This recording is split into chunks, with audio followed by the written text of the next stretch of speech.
నమస్తే, welcome to college TV. పాటపై తూట అనేటువంటి ఒక కార్యక్రమాన్ని మళ్ళా తెరపైకి తీసుకొస్తా ఉన్నారు. గతంలో 1997 దశకంలో చంద్రబాబు యొక్క దమనకాండ వల్ల ఇక్కడ అనేక మంది అమాయకులు కావచ్చు, లేకపోతే ప్రజల కోసం ప్రశ్నించే గొంతుకలు కావచ్చు, చాలామంది కూడా బలైన వాళ్ళు ఎంతోమంది ఉన్నారు. దానిలో ప్రథమంగా మనందరి ముందు కదలాడుతున్నటువంటి వ్యక్తి ఎవరైనా అంటే అది గద్దరన్న. ఆనాడు ఆయనపై పడినటువంటి తూటాలకు ఇప్పటికి కూడా సజీవంగా మన కళ్ళ ముందు కదలాడుతున్నాయి. రీసెంట్గా మనం చూసినాం, ఆయన మరణ వార్త ఏదైతే ఉందో అందరినీ కూడా తెలంగాణ సమాజం అంతా కూడా కలిసివేసింది. దాదాపు 25-26 సంవత్సరాలుగా, అంటే 97 నుంచి మొన్నటి వరకు ఆయన చనిపోయే వరకు కూడా ఆయన బాడీలోనే తూటాలు ఇప్పటి వరకు ఉన్నాయని చెప్పేసి కూడా చాలామందికి తెలియకపోవచ్చు. కానీ కొంతమందికి చాలామందికి కూడా ఆ యొక్క తూటాలు ఆయన బాడీలోనే పెట్టుకొని కూడా ఈరోజు రాష్ట్రమంతా దేశమంతా తిరిగి ఇక్కడ జరుగుతున్నటువంటి రాజకీయ పరిణామాల క్రమంలో భాగంగా ఆయన తన భావాలను అన్నింటి కూడా ప్రజల ముందు ఉంచి అనేకమైనటువంటి కార్యక్రమాలు చేయడం జరిగింది.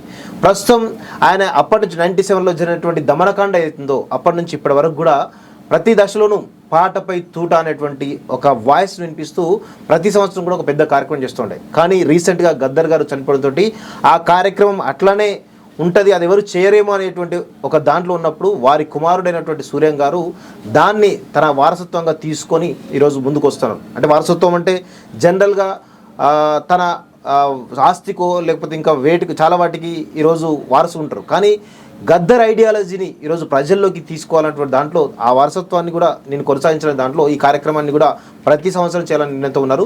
మరి వచ్చే అంటే ఈ నెల 6వ తారీఖున, అంటే దాదాపు ఇంకొక 2-3 రోజులు మాత్రమే ఉంది, 4 రోజుల సమయం మాత్రమే ఉంది. సో ఈ 4 రోజుల తర్వాత 6వ తారీఖు రోజు సుందరయ్య విజ్ఞాన కేంద్రంలో పాటపై తూట, భావ ప్రకటన మరియు పాలకుల అణచివేత, గాయపడ్డ పాట అంటూ ఈరోజు పెద్ద ఎత్తున ఆ కార్యక్రమాన్ని నిర్వహించడానికి గద్దర్ ఫౌండేషన్ ఆధ్వర్యంలో మరి గద్దర్ ఫౌండేషన్ బాధ్యులైనటువంటి సూర్యం గారు మరి దీన్ని కండక్ట్ చేస్తున్నారు. సో దాని గురించి మాట్లాడే ప్రయత్నం చేస్తూ అసలు 1997 ఏప్రిల్ 6 గద్దరన్నపై కాల్పులు జరగడం గల కారణాలు ఏంటి, అసలు ఆ సమయంలో ఏం జరిగింది అనే విషయాలు ప్రతి విషయం కూడా మనం తెలుసుకునే ప్రయత్నం చేద్దాం. అన్న నమస్తే. నమస్తే, ఎలా ఉన్నారన్న? గుడ్. అయితే మీరు పాటపై తూట ఈ కార్యక్రమాన్ని అసలు గద్దర్ గారు దాదాపు 20 సంవత్సరాలు అవుతుంది, ప్రతి సంవత్సరం ఏదో ఒక దశలో చేస్తూనే వస్తున్నాడు 6వ తారీఖు. అవును. ఎందుకు అంటే ఈ పాటపై తూట అనే కార్యక్రమాన్ని అసలు ఫస్ట్ ఆఫ్ ఆల్ ఎందుకు చేయడం గల కారణాలు ఏంటి గద్దర్ గారు? మొదటిది 1997లో ఏప్రిల్, ఆ రోజు ఉమ్మడి ఆంధ్రప్రదేశ్గా అనేక ఉద్యమాలు నడుస్తున్నాయి. ప్రధానంగా కమ్యూనిస్ట్ ఉద్యమాలతో పాటు నక్సల్బరీ ఉద్యమాలు, అట్లాగే నిరుద్యోగ ఉద్యమాలు, అట్లాగే రైతాంగ ఉద్యమాలు, అట్లాగే స్త్రీ హక్కుల గురించి మొత్తం సమాజం ఆంధ్రప్రదేశ్లో చూసినప్పుడు పౌరుల హక్కుల కోసం కొట్లాడుతున్న ఉద్యమ సమయం అది. సో దాంట్లో భాగంగా అనేక రూపాలు, అంటే అక్కడ ఎన్కౌంటర్లు జరుగుతూ ఉన్నాయి, అటు నక్సల్బరీని అణిచివేస్తూ ఉన్నారు. అది కాకుండా మనకి మొత్తం తెలంగాణలో జరుగుతున్న దమనకాండని పాట ద్వారా, తన సాహిత్యం ద్వారా ప్రజల్లో తిరుగుతూ చైతన్యపరుస్తూ తెలంగాణ కోసం ఏదైతే ఇది అవసరమని తన నినాదం స్టార్ట్ చేసిండో దాన్ని అణిచివేయడానికి పాలకులు అంటే ఒక పార్టీయో లేకపోతే వ్యక్తో కాదండి, అదొక వ్యవస్థ. పాలకులు అనేది ఒక వ్యవస్థ, అది అప్పుడు నుంచి ఉన్నది, ఇప్పుడు ఉన్నది, ఎప్పటికీ ఉంటుంది. పాలకులు వ్యవస్థ అనేది ఎప్పటికీ ఉంటుంది. దాంట్లో కొంత మెతక పాలకం, కొంత గట్టి పాలకం అన్నట్టు, అంతే తేడా తప్ప మనకేం కొత్త తేడాలు ఏం కనపడదు.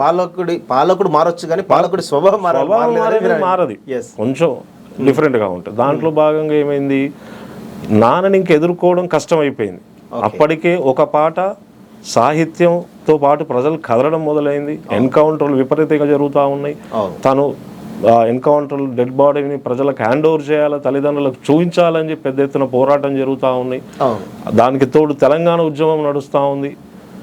ఆ తరుణంలో ఎప్పుడైతే తెలంగాణ నిదానం తీసుకున్నాం దాన్ని అణిచివేయడానికి పాలకులు ఒక నిర్ణయానికి వచ్చారు.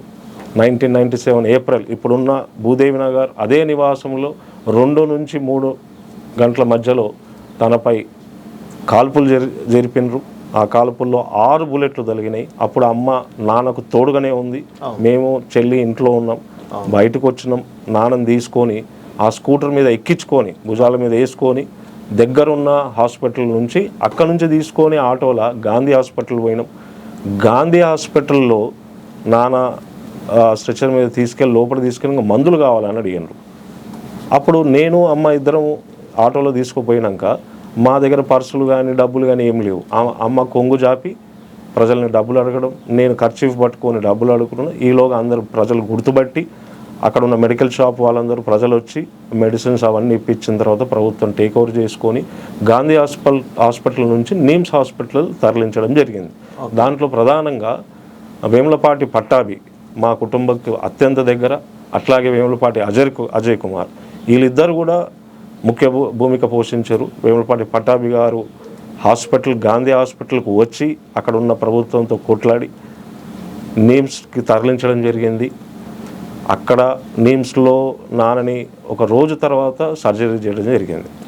సో ఇదే నేపథ్యం ఏంటంటే ఈ పాలకులు ఎప్పుడు ప్రశ్నించే గొంతుల్ని పూర్తిగా హతమార్చే ఆ కార్యక్రమమే తీసుకున్నారు.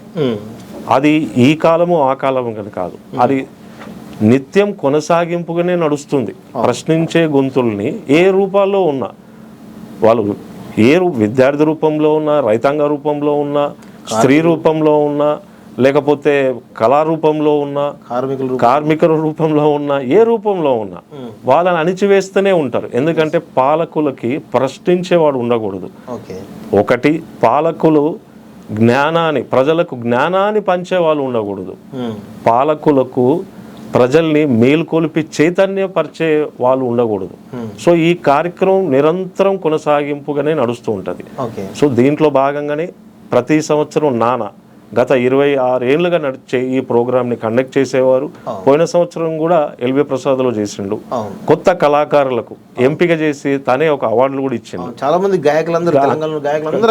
అక్కడికి రావడం జరిగింది. దాంట్లో అవార్డులు ఇవ్వడం జరిగింది. సో ఇప్పుడు నాన్న ఈ కార్యక్రమాన్ని ఎవ్రీ సంవత్సరం చేసేవాడు.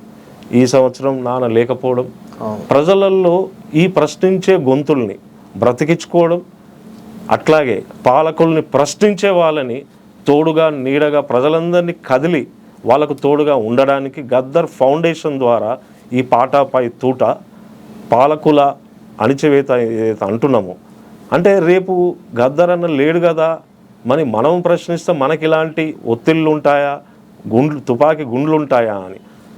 గద్దర్ అన్న లేకపోయినా గద్దర్ అన్న ఇచ్చిన స్ఫూర్తి ఉంది, నానిచ్చిన స్ఫూర్తి ఉంది, ధైర్యం ఉంది, సాహిత్యం ఉంది, పాట ఉంది, దానికి తోడు గద్దర్ ఫౌండేషన్ ఉంది.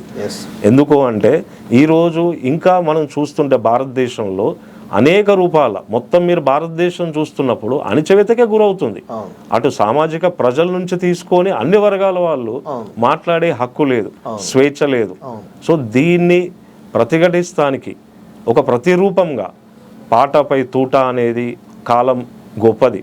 పాటపై తూట గద్దరన్న లేకపోయినా కూడా తన వెన్నుపూసలో ఉన్న ఒక బుల్లెట్ ఈరోజు సమాధిలో ఉన్నది ఇంకా. సో పాలకులు మారినప్పుడల్లా ఇంతవరకు ఏ పాలక పక్షంలో వచ్చిన ప్రభుత్వాలు, అది ఏ పార్టీ అయినా ఉండొచ్చు, ఇప్పటి వరకు ఆ పార్టీలు పేద ప్రజల పాటను, శ్రమను, దోపిడిని దోచుకొని ప్రతిపక్షంలో ఉన్నప్పుడు పేదవాడి మాట, పాలక పక్షం వచ్చిన తర్వాత పాలకుడి మాట. సో ఇదే కొనసాగింపుగా నడుస్తుంది. ఇంతవరకు నాన్న మీద ఫైరింగ్ జరిగిన వాళ్ళని పట్టుకోలే. తెలంగాణ వచ్చినాక ప్రభుత్వం తెలంగాణ వచ్చినాక ఇచ్చిన సర్టిఫికెట్ ఏంటంటే అన్డిటెక్టెడ్. గద్దర్ అన్న మీద జరిగిన కాల్పులు ఇంతవరకు గుర్తించలేదు, చెయ్యలేము అనేది రాష్ట్ర ప్రభుత్వం ఇచ్చిన లెటర్. ఇది అంటే గుర్తింపు ఎవరికి? గద్దర్ అన్నకు. ఇప్పుడు గద్దర్ అన్న మీద కాల్పులు జరిపింది ప్రభుత్వం అంటే హోమ్ డిపార్ట్మెంటా లేదా ప్రైవేట్ వ్యక్తుల? మీకున్న సమాచారం ఏంటి అసలు? ఇప్పుడు ఎప్పుడైనా కానీ పాలకులు ఏం చేస్తారంటే వాళ్ళ మీదికి రాకుండా ఒక ప్రైవేట్ సైన్యాన్ని తయారు చేసుకుంటారు. ఆ కాలంలో ఎప్పుడు ప్రైవేట్ సైన్యం తయారై ఉండేది. Red tigers, blue tigers, green tigers, రకరకాల పేర్లతో. వీళ్ళకు డిపార్ట్మెంట్ ఉంటుంది, ఇంటెలిజెన్స్, కౌంటర్ ఇంటెలిజెన్స్ ఉంటుంది, స్టేట్ గవర్నమెంట్ ఇట్లాగే పనిచేస్తుంది. పాలకుల వ్యవస్థ వాళ్ళు నిర్మించుకున్న ప్రపంచమే గడువులే అవి. సో వాటిని ఎప్పుడు సంరక్షించుకోవాలంటే పాలకుడు ఎప్పుడు ప్రభుత్వంలోనే ఉంటాడు. దాన్ని సంరక్షించుకోవాలంటే ఒక ప్రైవేట్ ఆర్మీని తయారు చేస్తారు. దాంట్లో ఒక బాగా దగ్గర ఉన్న వ్యక్తులను తయారు చేస్తారు, చుట్టుపక్కల అన్ని వసతులు అన్నీ కల్పించి వాళ్ళని తయారు చేసి పంపిస్తారు. ప్రైవేట్ ఆర్మీ ఏముంటుందన్న, వాళ్ళకి కావాల్సింది కొంత, కావాల్సింది ఏదో ఆడుకుంటారు, మాట్లాడుకుంటారు, వెళ్ళిపోతారు, అమాయకులు ఉంటారు వాళ్ళు. సో బ్రెయిన్ వాష్ చేసి తీసుకొస్తారు. సో ప్రభుత్వం మనకిచ్చిన సర్టిఫికేట్, గదరన్న చేసిన పోరాటానికి 75 ఏళ్ళ పోరాటంలో గదరన్నకి ఇచ్చిన సర్టిఫికెట్ ఏంటంటే తన మీద కాల్పులు జరిపిన వ్యక్తులు ఆర్ అన్డిటెక్టెడ్ అంట. ఏ ప్రభుత్వం కూడా సిబిఐకి ఇది ఇవ్వలేదు నాన్న కేసుని. ఎందుకంటే ప్రభుత్వమే కొట్లాడుతుంది. మీరు మేడ్చల్ కోర్టులో చూడండి, ఎప్పుడు కూడా పబ్లిక్ ప్రాసిక్యూటర్ పోయి దాన్ని పూర్తిగా సమగ్రంగా జడ్జి ముందు ప్రవేశపెట్టలేదు. దాన్ని రకరకాల రూపాలు తీసుకొచ్చి, ఒక నార్మల్ కానిస్టేబుల్ని తీసుకొచ్చి అతన్ని ఏదో ఇంప్లీడ్ చేసి, తర్వాత అంటే ఒక కేసుని 20 ఏళ్ళు నడిపించి సాక్ష్యంగా నేను మా అమ్మ వెళ్ళినాం, ఎందుకంటే మేము ఉన్నాం కాబట్టి. ఇంతవరకు కూడా సిబిఐకి అప్పచెప్పలే, భారతదేశంలో అత్యున్నతమైన దర్యాప్తు సంస్థలకైతే అప్పచెప్పలే. ఎందుకంటే పాలకుల వ్యవస్థ అది, ఇక్కడిక్కడనే మేనేజ్ చేశారు దాన్ని. సో చివరికి ఇచ్చిన సర్టిఫికెట్ అది, దానికి తోడు అదనంగా మీరు బతుకున్నంత కాలం మీకు సెక్యూరిటీని ప్రొవైడ్ చేస్తాం. అంతలా గద్దర్ గారిని కాల్పులు చేయాలి, చంపాలి అని అనడానికి కేవలం ఉద్యమాలైనా ఇంకా వేరే ఏమైనా రీజన్స్ ఏమైనా ఉన్నాయా? ఇప్పుడు పాలకుడు ఎప్పుడైనా ఏం చేస్తాడంటే ఒక ఫోర్స్ని ఎదుర్కోవడానికి దాని చుట్టూ ఒక విషవలయాన్ని చుడతారు. అంటే గద్దర్ అనేటు ఒక ఫోర్స్, గద్దర్ అనే ఒక ఫోర్స్ దాని చుట్టూ ఒక విషవలయాన్ని చుడతారు. ఏ సెటిల్మెంట్ చేసిండటనయా, ఏ భూమి పంచాయతీలో పోయిండట, ఏదో ప్రైవేట్ దాంట్లో పోయిండట అని. మరి అది ఇప్పటిదాకా ప్రూవ్ కాలే. ఇప్పుడు ఆ ఫోర్స్ని ఎట్లా ఎదుర్కొంటాం? 1000 తుపాకులను ఎదుర్కొంటాం, కానీ ఒక్క పాటను ఎదుర్కోలేమని చెప్పేసి చాలా మంది ముందు పోలీస్ డిపార్ట్మెంట్ వాళ్ళు చెప్పారట. అది వాస్తవంగా కూడా చాలా పెద్దవాళ్ళు కూడా బహిరంగ టీవీ ఛానల్స్లో దాంట్లో డిస్కషన్స్లో చెప్పారు. అంటే ఎందుకు అంటే మీరు పొడుస్తున్న పొద్దు మీద పాట తీసుకుంటే ఆ చతిలుగా పడిపోయిన తెలంగాణ ఉద్యమాన్ని ఈ రాజకీయ వ్యవస్థలు వాళ్ళ అవసరాల కోసం వాడుకొని ఒక తెలంగాణ ఉద్యమాన్ని పూర్తిగా నిర్వీర్యం చేసినప్పుడు పొడుస్తున్న పొద్దు మీద నడుస్తున్న కాలం అనే ఆ వ్యవస్థనే ఒక రాజకీయ అస్తిత్వ పోరాటాన్ని ఆ స్థాయికి తీసుకొచ్చిన పాట. సో అలాంటి పాటలు ఫోర్సులు ఆ 95, 92 నుంచే వస్తూ ఉన్నాయి. ఇంకా ఎన్నో ఉన్నాయి, అప్పుడు ఎన్నో పాటలు ఉన్నాయి. భారతదేశం భాగ్యసీమరా అని మీరు ఆ పాట తీసుకున్నప్పుడు సకల సంపదలు గల్ల దేశంలో దరిద్రం ఎట్లుందో అని. మరి ఇప్పటివరకు స్వచ్ఛమైన నీరు లేదు, మనకు స్వచ్ఛమైన గాలి లేదు. సో భారతదేశంలో ఉన్న పూర్తి వ్యవస్థని ఒక పాట రూపంలో, నాటక రూపంలో, ఒక సాహిత్య రూపంలో ప్రజలకి తొందరగా అందించే వ్యక్తి గదరన్న. సో ఈ వ్యక్తిని అంత ముందు చేసామనుకో, దెర్ ఇస్ నో ఫోర్స్. కేవలం ఆంధ్రప్రదేశ్, ఉమ్మడి ఆంధ్రప్రదేశ్కి కాదు, ఈరోజు మహారాష్ట్రలో ఉన్నట్టు మరాఠీలో పాటలు రాసిన విషయం, హిందీలో పాటలు రాసిన, ఇటు చాలా రాష్ట్రాలు. ఇప్పుడు భారతదేశంలో దాదాపు 15-16 లాంగ్వేజెస్లో నాన్న సాహిత్యము పూర్తిగా ట్రాన్స్లేట్ అయి ఉంది. ఇప్పుడే వస్తున్నప్పుడు ప్రభంజన్ యాదవ్ గారు 93-94లో రాసిన ఒక ఇంగ్లీష్ బుక్ నిన్న ఇచ్చిండు. అది చదువుతున్నప్పుడు తెలుగులో ఎట్లుంది, హిందీలో ఎట్లుంది. కొండలు పగిలేసినం, బండలను పిండినం, గుంగురు తోడు తోడమే అనే ఈ భాష ట్రాన్స్లేషన్ ఆఫ్ డిఫరెంట్ లాంగ్వేజెస్ మీకు కేరళలో ఉంది, కర్ణాటకలో ఉంది, ఆంధ్రప్రదేశ్లో ఉంది, ఒరిస్సాలో ఉంది, ఛత్తీస్గఢ్లో ఉంది, జార్ఖండ్లో ఉంది. సో ఈ సాహిత్యం ఏదైతే ఉందో అదొక ప్రవహించే గంగా బ్రహ్మపుత్రులకు వెళ్ళిపోయింది. సో దానివల్ల ఏమైపోయిందంటే ఈ సాహిత్యాన్ని సృష్టించి ఒక ఫోర్స్గా తయారు చేసిన గద్దర్ టీంని మొత్తం ఖతం చేయాలని నిర్ణయించుకున్నప్పుడు ఇంకా గద్దర్నే ఖతం చేస్తే చేసారు. దాని ప్రకారంగానే వాళ్ళు ఫైరింగ్ అయింది. ఆ 27 ఏళ్ళు బుల్లెట్ పెట్టుకొని నాన్న తెలంగాణ ఉద్యమం పౌరకుల ఉద్యమాన్ని నడిపించారు. 6 బుల్లెట్లు తిని దానిలో 2 బుల్లెట్లు తీసి 5 బుల్లెట్లు తీసేసిండ్రు. ఒక బుల్లెట్ వెన్నుపూసలో 2 mm డిస్టెన్స్లో ఆగిపోయింది. అది ఎందుకు తీయడం వల్ల? అది ఆ రోజుల్లో అంత టెక్నాలజీ భారతదేశంలో లేకపోవడము. జార్జ్ ఫెర్నాండెస్ గారు నాన్నకు మంచి మిత్రులు ఉండే. ఆయన డిఫెన్స్ మినిస్టర్గా ఉన్నప్పుడు ఢిల్లీకి తీసుకెళ్ళి అక్కడ మిలిటరీ హాస్పిటల్లో చేయిద్దాం అనుకున్నప్పుడు అక్కడ మెడికల్ కండిషన్స్ ప్రకారం ఇంకొంత టైం తర్వాత చేపిద్దాం అనుకున్నారు. ఇంకా ఆ తర్వాత నాన్న చేయించుకోలేదు, ఎందుకంటే ఫర్దర్ కాంప్లికేషన్స్ వస్తాయేమో అని. బయట దేశాలకు తీసుకుపోయి ఉంటే భవిష్యత్తు తీసేసేవాళ్ళేమో. సో అది అటు తీయకుండా ఉండిపోయింది. సో ఇప్పుడు తాను కాలం చేసినాక కూడా ఆ గుర్తుగా బుల్లెట్ అంటే పాలకుల అణిచివేత దమనకాండ అత్యంత పేద కుటుంబం నుంచి వచ్చిన ఆ సాహిత్యపరడం మీద ఇట్లాగే ఉంది అని చెప్పడానికి ఈ ప్రోగ్రామ్ని నేను కంటిన్యూ చేస్తున్నా. సో అందుకే భావ ప్రకటన, భావాలు ఎవరైనా స్వేచ్ఛగా చెప్పుకునే అవకాశం ఉండాలి. నాకేదో అన్యాయం జరిగింది, జరుగుతుంది కూడా, నేను దాన్ని చెప్పుకోవాలి కదా. నువ్వు దాన్ని అనేక రూపాన నన్ను అణిచివేస్తున్నావు.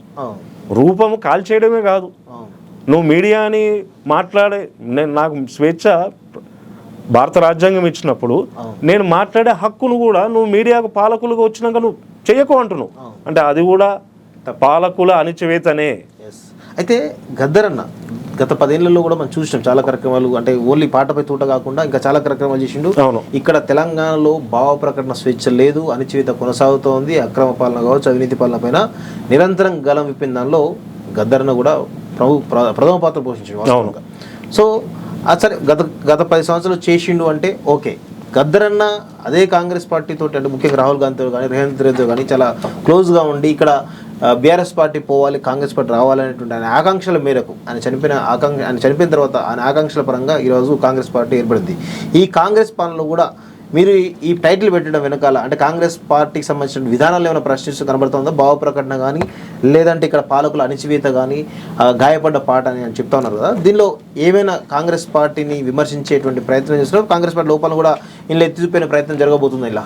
ఇప్పుడు ప్రస్తుతం ఈ ప్రభుత్వం గురించి కానీ, నడుస్తున్న ప్రభుత్వం గురించో లేకపోతే ఇంకొక ప్రభుత్వం గురించో నేను పెట్టలేదు. ఇది పూర్తిగా భావ ప్రకటన. అంటే నేను కేవలం తెలంగాణలో ఉన్న నేను ఫీల్ అవ్వట్లేదు. నేను భారతదేశ పౌరుణ్ణి. నేను భారతదేశ పౌరుణ్ణి. ఈ భారతదేశ పౌరుడిగా అనేక రాష్ట్రాలలో ఈరోజు భారతదేశంలో అనేక రూపాన పాలకులు అణిచివేస్తూనే ఉన్నారు. దాని గుర్తుగానే ప్రజలకి ఆ భావాల్ని అందించాలి. అంటే పోరాటం అనేది తప్పదు. పోరాట స్ఫూర్తితో ఏదైతే గద్దరన్న తీసుకున్న ఆ స్ఫూర్తి ఇచ్చిండో, గద్దరన్న ఇచ్చింది ఒక పాటనే కాదు, దాంట్లో ఒక జ్ఞానం ఉంది, ఒక పోరాటం ఉంది, ఒక సిద్ధాంతం ఉంది. దాన్ని ముందుకు తీసుకుపోవడానికి. అందుకే రేపు కళాకారులు అందరూ కూడా మాట్లాడినప్పుడు ఏం చెప్పినామంటే, గద్దరన్న చనిపోయినాక మీద రాసిన పాటలు కాదు, గద్దరన్న పాడిన పాటలు పాడాలి. ఈరోజు 6వ తారీఖు గద్దరన్న చనిపోయిన తర్వాత అన్న మీద రాసిన పాటలు కాదు అన్న, అది పాడవచ్చు. కానీ గద్దరన్న మీకు ఇష్టమైన గద్దరన్న రాసి పాడి గజ్జగట్టిన పాట మీరు పాడండి అని చెప్పడం జరిగింది. ప్లస్ ఆ ఫామ్ తీసుకోవాలి. ఏది గద్దరన్న గోషి గొంగడి గజ్జలు ఏదైతే పెట్టుకుండో మీరు ఆ ఫామ్ తీసుకోండి. అంటే సాంప్రదాయ యుద్ధం. నానేమన్నాడు, ఒక ఫోర్స్ని ఎదుర్కొనేటప్పుడు ఎప్పుడైనా కానీ ఒక సాంప్రదాయ యుద్ధం చేయమన్నాడు. సాంప్రదాయ యుద్ధం అంటే ఏంది? నీ ఫామ్ని నువ్వు మర్చిపోకు, నా మూలాలని నేను మర్చిపోదలుచుకోలేదు. సో మీరు అడిగిన ప్రశ్న ఏదైతే ఉందో, నేను హోల్సమ్ భారతదేశంలో చూస్తున్నాను. నేను ఒక భారతదేశ సమాజ పౌరునిగా స్పందిస్తున్నాను. నేను తెలంగాణలో ఉన్న వ్యవస్థ గురించో తెలంగాణ పౌరుడిగా కాదు, నేను ఈ భారతదేశ మూలవాసుని.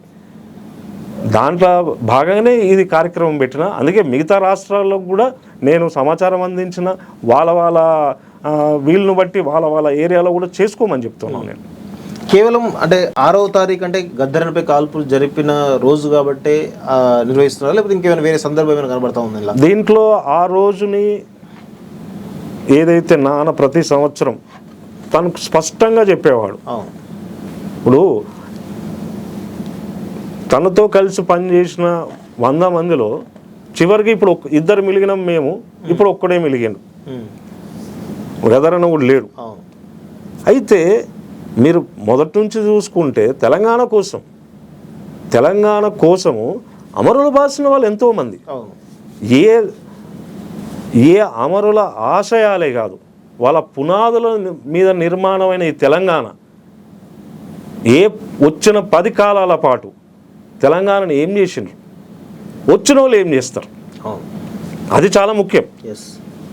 ఇప్పుడు నేను మాట్లాడే స్వేచ్ఛ నాకు ఉంది. నేను మాట్లాడిన దాన్ని నువ్వు మీడియాలో రానివ్వకుండా చూడడమే భావాన్ని నువ్వు ఆపడం కదా. అంటే పాలకులు ఒక రూపాన ఏదో ఒక అణిచివేస్తున్నారు. సో దీన్ని కూడా దృష్టిలో పెట్టుకోవాలి. ఇప్పుడు రేపటి రోజు మనం వచ్చిన ప్రభుత్వాన్ని ఇమీడియట్గా 100 రోజుల గ్యారేజ్ చేసుకొని స్కేల్ పెట్టి కొలిసి ఇది కరెక్ట్ రాంగ్ అని మనం చెప్పలేము. అది వ్యక్తిగా నేను చెప్పలేను, అవును కానీ సమాజం చూస్తుంది, అవును సమాజం స్పందిస్తుంది. అవును. ప్రజలు చాలా తెలివికలు వాళ్ళు వాస్తవంగా, ఎందుకంటే కేసీఆర్ ప్రజలు గొర్రెలు అనుకొని అహంభావంతో ఉండే వాస్తవంగా, కానీ ప్రజలు తెలివికలు అని చెప్పేసి మొన్న అర్థమైపోయింది. ఓకే, సో నాకు తెలిసి అదంతా కూడా రేవంత్ రెడ్డి గారికి అని పాలకులు ఎవరైతే ఉన్నారో వచ్చే పాలకులు ఎవరైతే వాళ్ళందరూ కూడా కొంత అర్థమవుతుంది, ప్రజలతో చాలా జాగ్రత్తగా ఉండాలి, వాళ్ళతో బాధ్యతగా భయంగా ఉండాలని చెప్పేసి క్లియర్గా అర్థమై ఉంటుంది వాస్తవంగా. సో దీంట్లో బాగా ఈ మెసేజ్ ఏమైనా ఇస్తున్నారా, ప్రజలకు బాధ్యతగా భయంగా ఇప్పుడు ఉండాలి అనే మెసేజ్? నాన్న చనిపోయినప్పుడు కూడా నన్ను మీడియా మిత్రులు అడిగినప్పుడు కూడా నేను చాలా స్పష్టంగా చెప్పిన, అవును చైతన్యవంతులు, ఎస్ మనం చైతన్యవంతులం, పోరాట స్ఫూర్తి కలిగిన వాళ్ళం, ఎస్ అమరులు ఈ నేలలో ఇంకా వాళ్ళ ఆనవాళ్ళు ఉన్నాయి, ప్రతి గ్రామాల్లో అమరులు ఉన్నారు. ఎస్ అవునా, మనం వాళ్ళ స్ఫూర్తిగా తీసుకోవాలి. అవును ఆ పూటకు లేనోళ్ళు అట్లా అమరులు ఎందుకు అయ్యారు, దేనికోసం అయినరు? అవును ఈరోజు నాన్న ఒక యాత్ర చేసిన తర్వాత అనారోగ్యమైన, ఈరోజు నాకు అనిపిస్తుంది కదా, దేనికోసం నువ్వు పోయినావు నాయన? అవును ఒక కొడుగ్గా ఆవేదన ఉంటుంది ఖచ్చితంగా ఉంటుంది. నా ఒక్కడికే కాదు కదా, చాలా మంది ఈ రోజు కలిసినప్పుడల్లా ఆయన బతుకుండేది ఉండే, ఇప్పుడు ఎస్ నాయన బతుకుని ఉంటే డిఫరెంట్గా ఉండేది సూర్యమన్. ఎస్ ఎస్ మా నాయన బతుకుని ఉంటే, గదరన్న బతుకుని ఉంటే సమాజానికి ఒక ధైర్యం ఉండేది. అందరు ప్రజలు చెప్తున్నారు, నేను వాళ్ళని ఇప్పుడే కలుస్తున్నా కదా, నేను కలిసేది కూడా ఎందుకు, నాయన చరిత్ర రాసుకుందామని. ఇక్కడ గద్దరన్న వారసులకు ఇదే మా ఆహ్వానం అంటున్నా ఉన్నారు, అంటే వారసులు అంటే మీరే కదా? వారసులు అంటే నేను కొడుకుని, వారసులు అంటే నాయనతో పాటు ఆయన ఆలోచన విధానం, ఆయనతో నడిచిన వాళ్ళు, ఆయన కోసం పనిచేసిన వాళ్ళు, ఆయనని ఆప్యాయంగా పలకరించిన వాళ్ళు, నాయనకు తిండి పెట్టిన వాళ్ళు, నాయనకు మంచినీళ్ళు ఇచ్చిన వాళ్ళు, ఆయనకు ఎన్నో వేరే వేరే రూపాల్లో నాయనకు సాయం చేసిన వాళ్ళు గద్దరన్న వారసులు. ఎందుకు అంటున్నంటే, కొడుకుని నేను తీసుకుపోగలుగుతా, గద్దరన్న కొడుకుని నేనని క్లెయిమ్ చేయగలుగుతా, కానీ ఆయన 75 సంవత్సరాల అనుభవం, సాహిత్య రూపంతో పాటు పోరాట రూపం, అది ప్రజలు తీసుకుపోతారు. ఎందుకంటే రేపు అది ఏ ప్రభుత్వం అయినా కావచ్చు, భారతదేశంలో ఇంకా అనేక కష్టాలు రాబోతున్నాయి. నీళ్ళ కష్టాల నుంచి తీసుకొని అన్ఎంప్లాయ్మెంట్ ఖచ్చితంగా ఉంటుంది. అవునా, దానికి ఎవరు ముందు నడిపిస్తారు? ప్రజలే నడిపించాలి. దానికి నాన్న ఎంతో ఇచ్చిపోయిండు సాహిత్యం, ఆయన ఇచ్చిపోయిన పోరాట స్ఫూర్తి ఉంది, అది ప్రజలు తీసుకొని పోతారు. నేను ప్రజల ముందు నేను నిల్చొని చెప్పదలుచుకుంది ఏంటంటే, ఈ ఫౌండేషన్ ద్వారా నాన్న సాహిత్యాన్ని దగ్గరికి చేర్చి ఒక లైబ్రరీ పెట్టి ప్రజలకు తిరిగి ఇస్తాం మేము, అంతే. ఇప్పుడు ఇది ఎందుకన్నా పెట్టినవు అంటే, ఈ అణిచివేత అనేది భారతదేశంలో జరుగుతున్నది, అది నిరంతర ప్రక్రియగా పాలకులు చేస్తూనే ఉన్నారు. ఇప్పుడు 6వ తారీఖు రోజు జరిగే కార్యక్రమానికి అంటే ఏమైనా రాజకీయ నాయకులు, అంటే ముఖ్యంగా కాంగ్రెస్ పార్టీ, అంటే గద్దర్ అనగానే కాంగ్రెస్ పార్టీకి చాలా ఓన్ చేసుకుంటే వాస్తవంగా, ఓకే, అంటే ఇలా కాంగ్రెస్ పార్టీ ఇన్వాల్వ్మెంట్ కానీ, వాళ్ళ గెస్టులు మళ్ళీ రేవంత్ రెడ్డి గారు లాంటి వాళ్ళు కానీ, బట్టి లాంటి వాళ్ళు వస్తున్నారా? ఇది పూర్తిగా గద్దర్ ఫౌండేషన్ ఒక రాజకీయ వ్యవస్థకో ఒక పొలిటికల్ పార్టీకో అనుబంధమైన సంస్థ కాదు. Okay, it's independent NGO. Gaddar foundation అనేది పూర్తిగా దాంట్లో అనేక సేవా కార్యక్రమాలు చేపడుతున్నాం. ఇది ఏ పొలిటికల్ పార్టీకి పొలిటికల్ ఫ్రంటో బ్యాక్ ఫ్రంటో కాదు. ఇది కొడుగ్గా గద్దర్ ఫౌండేషన్ నేను స్టార్ట్ చేసిన, తిరిగి ప్రజలకు ఏదైతే తన వారసత్వ సంపద ఉందో, ఏది తన సాహిత్యాన్ని ప్రజల దగ్గర పోయి పాటలు పాడిండు. నేను వాళ్ళ దగ్గర పోయి మీకు ఏమైనా పాట గుర్తుందన్నా రాసి అంట. ఇప్పుడు మీరు ఉన్నారు సీన్ అన్న మా నాయన మీకు ఎట్లా పరిచయం, ఆయన ప్రభావం ఎట్లా అంటే, అన్న నాకు గీడికి వచ్చిండు, గీడ కలిసిండు, ఈ పాట అంటే ఇష్టము, అది చరిత్ర. నేను చరిత్ర రాపించుకోవాలి ప్రజల దగ్గరికి పోయి. నా ప్రోగ్రామ్ ఏంటిది అంటే, నెక్స్ట్ ఈ ప్రోగ్రామ్ గద్దర్ చరిత్రను మొత్తం కూడా ఒక బుక్ రూపంలో తీసుకోవాలని కాన్సెప్ట్ కనబడతా ఉంది. ఇప్పుడు అశేషమైన ప్రజల దగ్గరికి నేను పోవాలన్నా, పోయి మీ భావము గద్దర్ చరిత్ర అవుతుంది. మా నాయన చరిత్ర కొంత రాసి పెట్టి ఏమన్నాడంటే, బిడ్డ నా చరిత్ర నేను రాసుకుంటే ఏందిరా, నువ్వు పోయి ప్రజలను అడుగు. ఏ ప్రజలను అడగాలని అడిగినా, ఈ కేరళ నుంచి గాడ దాకా పో, నేను గద్దరన్న కొడుకుని, మా నాయన మీకేమైనా పరిచయమా లేకపోతే ఆయన ఏమైనా ప్రభావం ఉందా అని అడగమన్నాడు. ఉన్నదా అంటారు. ఆయన ఫోటో తీసుకో, పేరు రాసుకో, వాళ్ళు ఏం చెప్తారో రాసుకో, రాయనైన వాళ్ళు వీడియో తీసుకో, అదంతా తీసుకొచ్చి లైబ్రరీలో పెట్టు. మరి ఇది ఒక్క రోజుల ఒక సంవత్సరాల చరిత్ర కాదంటే, 75 ఏళ్ళది ఒక వ్యక్తి గద్దరన్న తెలుసు, నేను గద్దరన్న చరిత్ర రాసిన అని చెప్తానికి లేదు. ఎందుకంటే టైమ్ అండ్ స్పేస్లో పీరియడ్ అండ్ స్పేస్లో రకరకాల ఉద్యమాలు జరిగినాయి, రకరకాల వ్యక్తులు వచ్చిండ్రు, ఆ ప్రయాణం జరిగింది, దిగిపోయారు. నేను నాన్న అడుగుతుంటే బిడ నువ్వు సికింద్రాబాద్కి వెళ్ళి స్టార్ట్ అయ్యి చెన్నై పోవాలి, ఎన్ని జంక్షన్లు వస్తాయి, ఎన్ని స్టేషన్లు వస్తాయి, ఉద్యమం అంటే గట్లే ఉంటుంది. నేనైతే ముంగట ఇంజన్ లెక్క కుయ్ కుయ్ కుయ్ అని పోతూనే ఉంటా బిడ్డ. సో అట్లా ప్రజల దగ్గరికి పోయి చరిత్ర రాయించుకోమని అన్నాడు. చాలా మంది దగ్గర మీలాంటి దగ్గర వీడియోస్ ఉన్నాయి. మీ మీద చాలా పెద్ద బాధ్యత ఉంది, గురుతర బాధ్యత, చాలా పెద్ద బాధ్యత. నాకు అది నా జీవిత లక్ష్యం సార్. చాలా కష్టం కూడా వాస్తవంగా. అంటే మీరందరూ ప్రజలందరూ ఉన్నారు కాబట్టి ప్రజల దగ్గరికి పోయి ఇప్పుడు వచ్చిన డిజిటల్ టెక్నాలజీని ఉపయోగించుకొని ఆ వెబ్సైట్ ఒకటి పెడుతున్నాము, ఇంకా డెవలప్మెంట్లో ఉన్నాను నేను. ఆ వెబ్సైట్ ద్వారా మీరు డైరెక్ట్గా మీ వీడియోని అప్లోడ్ చేయొచ్చు, మీరు ఏదైనా రాసుకొని దాంట్లో అప్లోడ్ చేయొచ్చు. ఈ కార్యక్రమాన్ని ముందు చేస్తూ ఉన్నాను. సో నేను అనేది ఏంటంటే ఓన్ అండ్ డిజోన్ గురించి మాట్లాడినప్పుడు, ఇప్పుడు కాంగ్రెస్ పార్టీ రేవంత్ రెడ్డి గారు కానీ, లేకపోతే ముఖ్యమంత్రి రేవంత్ రెడ్డి గారు కానీ, లేకపోతే డిప్యూటీ చీఫ్ మినిస్టర్ బట్టి విక్రమార్క గారు కానీ, వాళ్ళు నాన్న ఏదైతే పాదయాత్ర బట్టి గారు తీసుకున్నారో డిప్యూటీ సీఎం గారు, అట్లాగే రేవంత్ అన్న ఏదైతే అన్ఎంప్లాయ్మెంట్ ప్రోగ్రామ్స్ తీసుకొని మనకు ఎల్బీ నగర్లో పెట్టినాడో ఆ ప్రోగ్రామ్స్కి నాన్న వెళ్ళి తన వంతుగా ఈ గడిల పాలన పోవాలని చెప్పి తన వంతుగా పోయి తను పార్టిసిపేట్ చేసుకున్నాడు. సో రాహుల్ గాంధీ గారిని కలిసినప్పుడు కూడా ఖమ్మం మీటింగ్లో ఆ రోజు దాదాపు ఒక 20-21 కిలోమీటర్స్ ఉదయం నుంచి నడుచుకుంటూ వెళ్ళాడు గ్రామాల నుంచి, మీరు కనుక్కోవచ్చు కావాలంటే.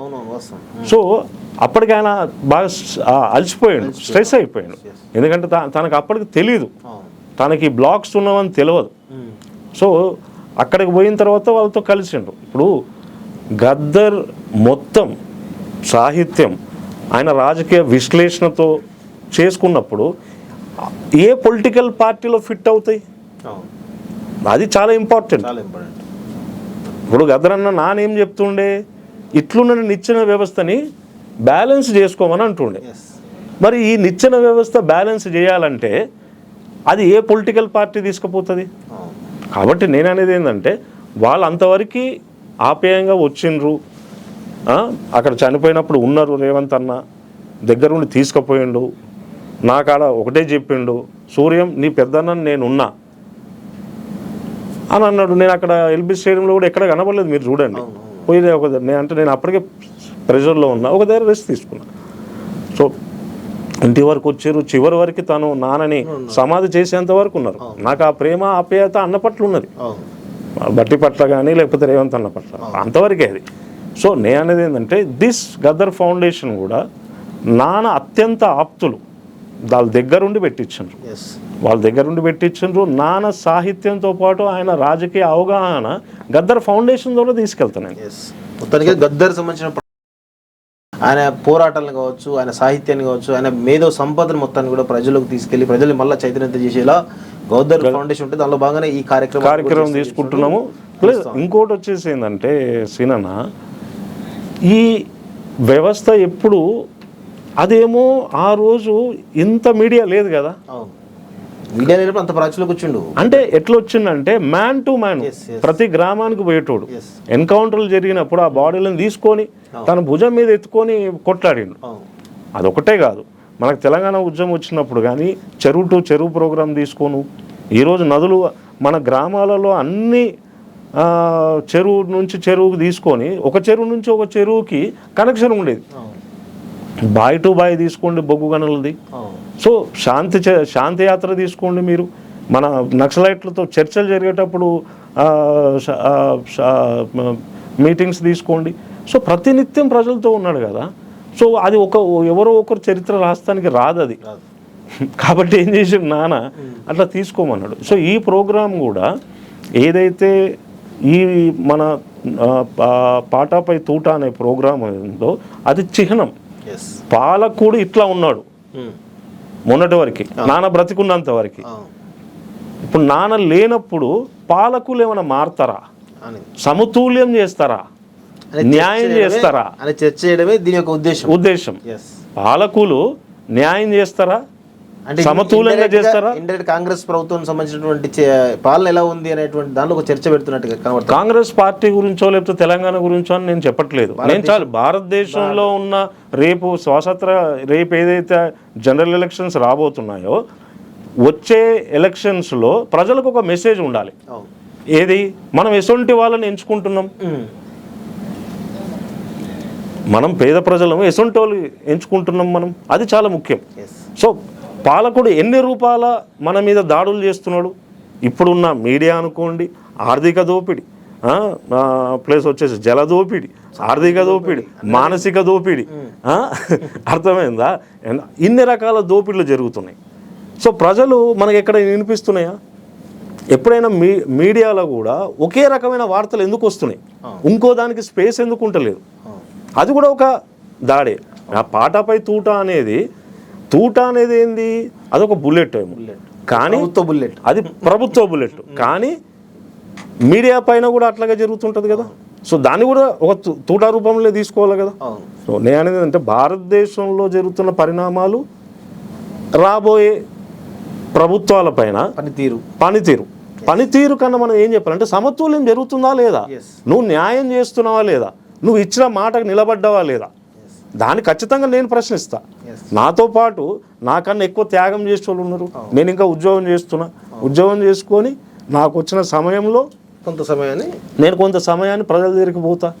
సో ఇప్పుడు నా మొదటి కర్తవ్యం ఏంటంటే ఈ మీటింగ్ అయిపోయిన తర్వాత, ఎలక్షన్ అయిపోయినాక మా నాయన చివరి అడుగులు ఇంద్రవెల్లి నుంచి ఖమ్మం పోయిండు.